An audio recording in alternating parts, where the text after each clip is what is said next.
Okay, so once upon a time, there was a boy living in England whose father was a wealthy doctor and financier. And when the boy became a young man, this was in 1825, he was sent to the University of Edinburgh Medical School to become a doctor and make something of himself.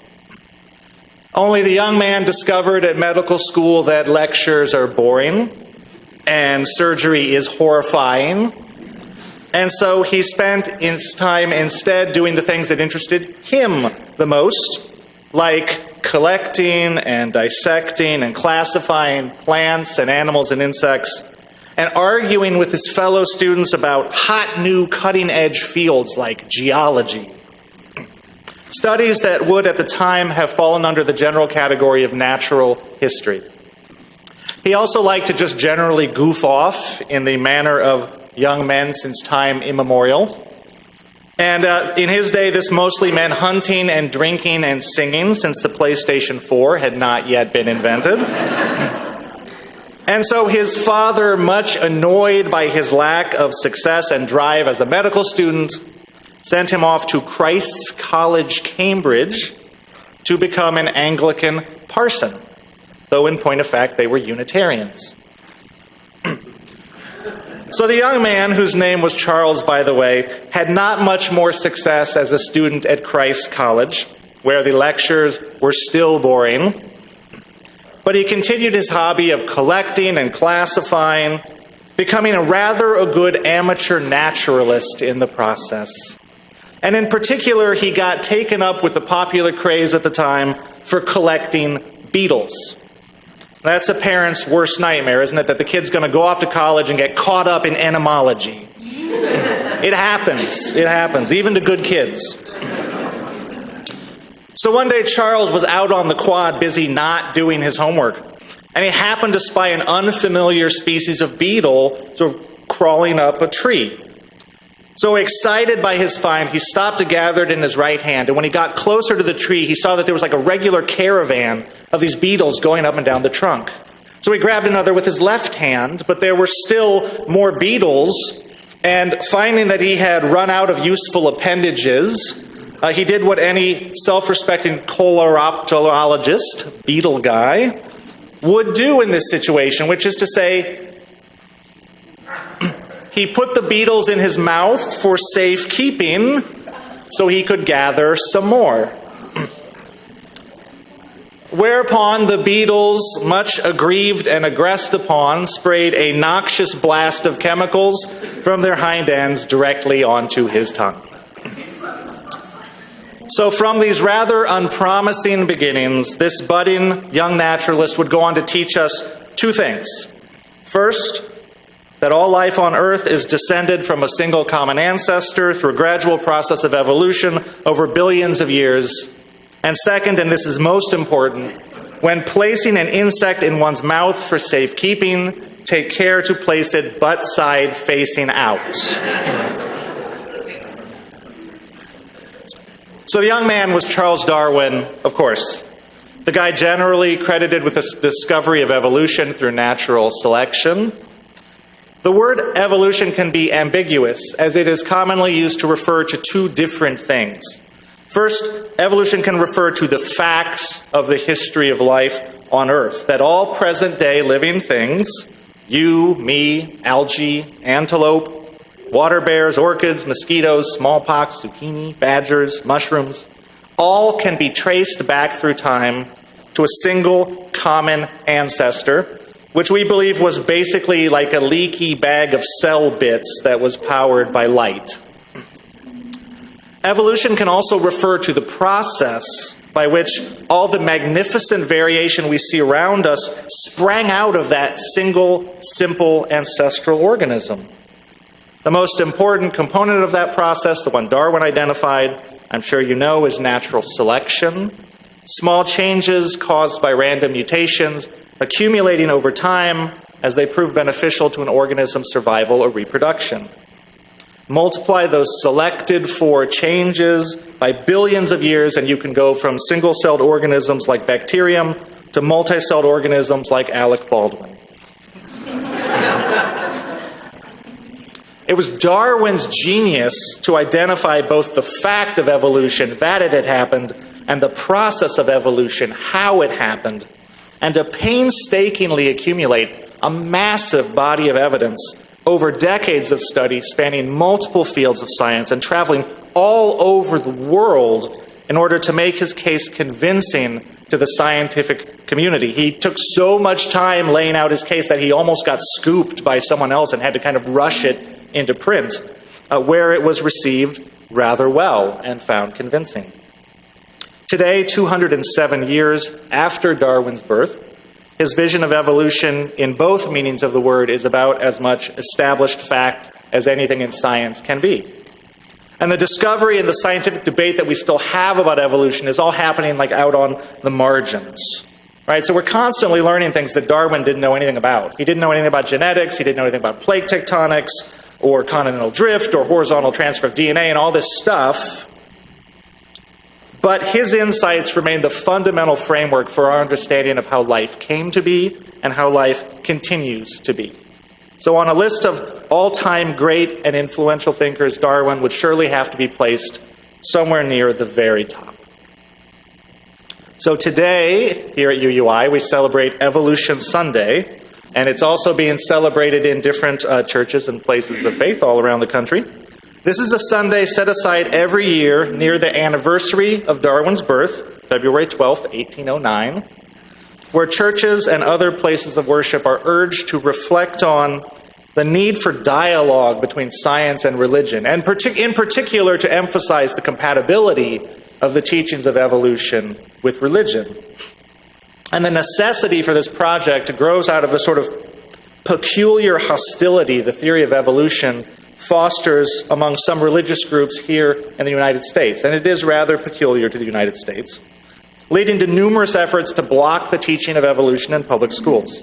So according to a 2013 Pew poll, fully a third of Americans reject the theory of evolution and believe humans and other living things have existed in their given form since the beginning of time, which I'll just say is not the scientific consensus about how life arose on Earth. So because of this native hostility to evolution here in America, I do think it's important to point out that there is neither universally nor inevitably a conflict between evolution and religious belief. And to many religions, this is old news. The Catholic Church, the Methodists, the Episcopalians, the Lutherans, almost all of your mainstream Protestant denominations, the Baha'i, most Hindus and Buddhists, all see no conflict between evolution and their understanding of religion. Unitarian Universalism, of course, also accepts that evolution is compatible with religion. But our religious tradition is not just for science and religion to exist peacefully side by side, but for science to inform our religion. And evolution in particular can powerfully inform our understanding of the world and of our place in it. And so I see Evolution Sunday for us as a chance to go deeper in our understanding of our own faith. The vision of the world that evolution presents to us has powerful implications if we will let evolution speak in its own voice. When it comes to religion, evolution should not be a reluctant guest at the table. It should be a cook in the kitchen. So what is the vision of evolution, and how is it different than what came before? Well, for as long as there's been a Christian Western world, the dominant myth by which Westerners have understood their place in that world is the creation myth in Genesis, the first book in the Hebrew Bible. Most of you are probably familiar with the story. In the matter of 5 days, God creates heaven and earth. He separates out the land and the ocean and the sky. He creates light and dark, sun, moon, and stars. And then in rapid succession, plants, fish, birds, livestock, wild animals, and things that creepeth upon the ground. Then on the 6th day, he sculpts a man, a little man doll out of clay, and he breathes life into him, we are told, by blowing into his nostrils. Which, I've mentioned this before, this is my all-time favorite passage in the Bible ever, because it implies that if God had only sneezed at the wrong time, we would all be shaped by like perfect spheres with little hands and feet sticking out, right? Like that. So the spiritual import of this story, I digress. The spiritual import of this story is that the invention of people is an act of separate and special creation on the part of God. The story implies that there's a radical discontinuity between humans and animals. We are different in kind from that which was created the day before. Humans alone, we are told, were created in the image of God. And this difference in relationship is cemented when God gives us dominion over the earth and its inhabitants. In Genesis book 1, verse 28, we read, God blessed them, meaning people, and said to them, be fruitful and increase in number, fill the earth and subdue it. Rule over the fish in the sea and the birds in the sky and over every living creature that moves on the ground. So these twin ideas of special creation and dominion are the operative assumptions of Western society. They frame our relationship to the natural world. Most likely, they frame our own thinking, whether we identify as Christian or not, because they are simply rooted in the cultural worldview that we all inherit. It's the water that we're all swimming in. It's a worldview that places us at the apex of creation, with the natural world and its inhabitants existing beneath us as a resource to be exploited, tamed, and subdued. Now, how different is the view provided by evolution? Evolution takes the idea of the special creation of human life, radically different from all other kinds of living beings, and it replaces it with the idea that all life, including our own, is the product of one continuous unfolding process set in motion ultimately by the birth of the universe. So evolution replaces 6 days with 14 billion years, give or take. 12 billion years from the Big Bang in order to make a Milky Way galaxy and to shape and cool and water a properly nutrient-rich Earth. An unknown amount of time for some of those nutrients to spontaneously organize into replicating chains of molecules.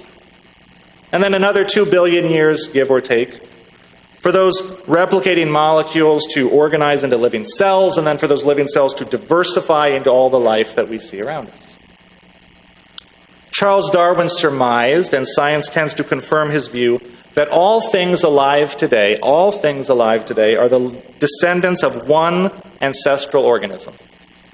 And from this single root grew the tangled tree of life as species branch off and branch off and branch off from their forebears, each finding their own unique way to make a successful living in the ecosystem. Now, people who misunderstand evolution often ask, if monkeys evolved into humans, why are monkeys still around? It's a fair question. It's just based on a misunderstanding of how evolution works. Monkeys did not, of course, evolve into humans, but rather monkeys and humans share a common ancestor. So at some point there was a species that was not a monkey and not a human, and some of its ancestors went off this way and settled on the monkey way of being in the world, which is awesome. And some of its ancestors went off this way and settled on the human way of being in the world, which is equally awesome. So the point of this is that if you look at the tree of life, it's this big tangled mass of branches and branches and branches and branches. And our species is like one tiny, tiny green shoot on one of millions of branches of this tree of life. Each root having come into existence in exactly the same way, each sharing the common trait of having found an awesome way of being in the world, a way that works. And how absurd then to circle our own tiny, tiny little green shoot and say, well, clearly that's why this plant exists, right? All of it is clearly just to support and sustain that little tiny green dot off there on that one branch. Evolution has been called a second Copernican revolution. The first Copernican revolution said the Earth, and therefore us, sadly not at the center of the universe, but actually one corner of a spiraling galaxy out of like billions of galaxies.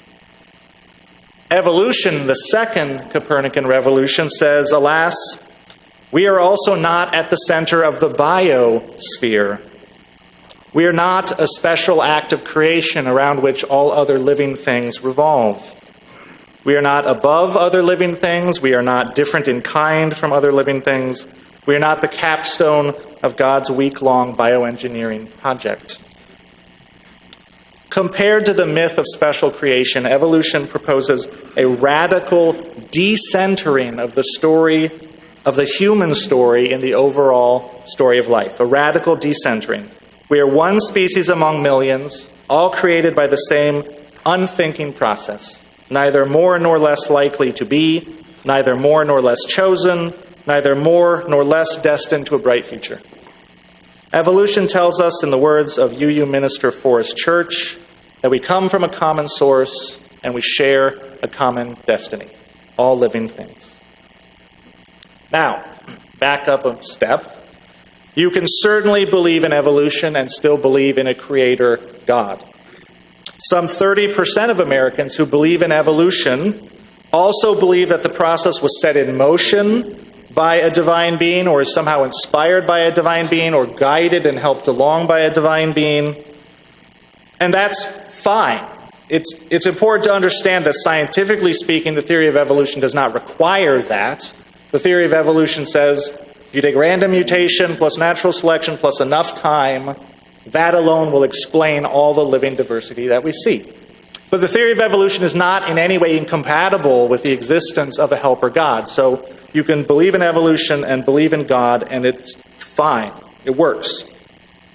What I would say is, if you believe that evolution is the means by which God created life, then I would urge you to consider the story of evolution as an alternative creation text. I would urge you to consider the story of evolution as a creation text and ask, why did God choose this process, this living text, out of all of the others? This process that emphasizes not our lordship and our dominion, but our interconnectedness and our kinship and our interdependence with all other living things. What message do we read in this scientific text about the intentions of our Creator for how we understand our relationship to the world, if Creator we have? The dominion mythos, the inherited view of the world, I believe has been a ticking time bomb within our culture. For as long as humans were relatively limited in their capacity to materially affect their environment, the most dominion could do is condone the local exploitation of animals, the local despoliation of the environment, but there was no capacity to break out and have global effects. But for the last several centuries, our astonishing increase in technological prowess, harnessed to the engine of global capitalism, has allowed us to exert our dominion over the world in an unprecedented way. And too late, we are discovering, as climate change and species extinction spiral out of control, that our pretense at dominion is an illusion, that we remain in the end utterly dependent on natural systems vastly greater than our ability to predict or control. So what we need is a creation story, a new creation story that emphasizes our kinship with the web of life. We need a creation story that restores the dignity of the natural world and all of its living inhabitants. We need a creation story that brings us back into oneness with the processes that nurture and sustain us. And we need a creation story that reconnects us to the enchantment and awesomeness of the natural world. Darwin wrote about evolution. There is grandeur in this view of life, with its several powers having been originally breathed into a few forms or into one, and that whilst this planet has gone cycling on according to the fixed law of gravity, from so simple a beginning, endless forms most beautiful and most wonderful have been and are being evolved. There is grandeur in this view of life. And if there's something we need as feeling, thinking, spiritual beings, if there's something our religious life ought to be able to imbue in us, It is reverence for the grandeur and wonder and mystery of life. He who can no longer pause to wonder and stand wrapped in awe, said Einstein, his eyes are closed. So I invite you to look at the world with the open eyes of Darwin, one of whose great gifts was his passionate love of seeing. If ever someone's eyes were wide open, it was his. So picture our young Charlie neglecting his studies, neglecting his parents' careful life plans, fully, passionately occupied in the business of seeing. Everywhere he goes, walking through the woods, making careful observations, collecting, sketching, taking notes, looking intently. Whatever his formidable intellectual gifts, one of the things that surely made possible his great breakthrough was the enchantment that the world held for him, his awe and fascination and wonder at it. From the finches of Galapagos to the beetles in his backyard, to mussels in the local bay, to the orchids grown in his garden, wherever he found himself, he looked upon the glory of nature with eyes wide open. I would eavesdrop, I would spy, writes the poet Grace Schulman, on lilies, on oak leaf, a ring of grackles, my neighbor's shadow, and keep watch on the chance, however slight, that the unseen might dazzle into sight. Thanks to Darwin, the unseen that is dazzling forever into our sight now is the discovery that written into each creature, howsoever humble, is the history of the universe. Hello, squirrel. Written into each creature is the history of the universe. You, me, that squirrel, the insects churning the soil underneath him, the birds serenading us above. We are all part of the same ancient story of life unfolding since before the stars lit the skies. And within us and through us all moves and rolls that same creative force, bringing endless new life into being. Nature is never spent, says the Roman Catholic poet Hopkins. There lives the dearest freshness deep down things. Just exactly so, says Charles Darwin. There is grandeur in this view of life. May that grandeur open our eyes. May we look upon this enchanted world and see its ancient beauty, feel our deep kinship with the life teeming all around, and let this be the beginning of a new creation story, not a story of separation and domination, but a story of connection and care, a story of the oneness of everything of which we are a part. And may this new story be a story of renewal, a story of hope, and a story of healing, for our world desperately needs healing. Blessed be, and amen.